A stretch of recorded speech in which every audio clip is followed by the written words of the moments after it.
عندي سلفتي ساكنة معايا في نفس البيت، لكن سلفتي دي بقى طبعها صعب جدا. اولا جوزها شخصيته ضعيفة جدا، ولا بيحل ولا بيربط، يعني من الاخر هي مستهيفاه ومش عامله له اي اعتبار في اي حاجه.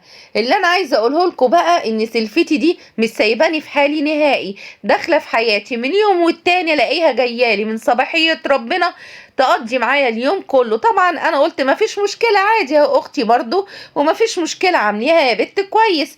لكن بقى اللي مستغربه له من تصرفاتها ان بلاقيها بتبص لجوزي بصات كده غريبه. الاقيها كده فجاه تقوم بصله من تحت لتحت، تقعد تسألني أسئلة غريبة، هو بيحب ايه، هو أكل ايه اللي بيحبه، هو ايه ميوله، حاجات غريبة جدا. أنا مستغربة، انتي بتسألي عن جوزي أنا؟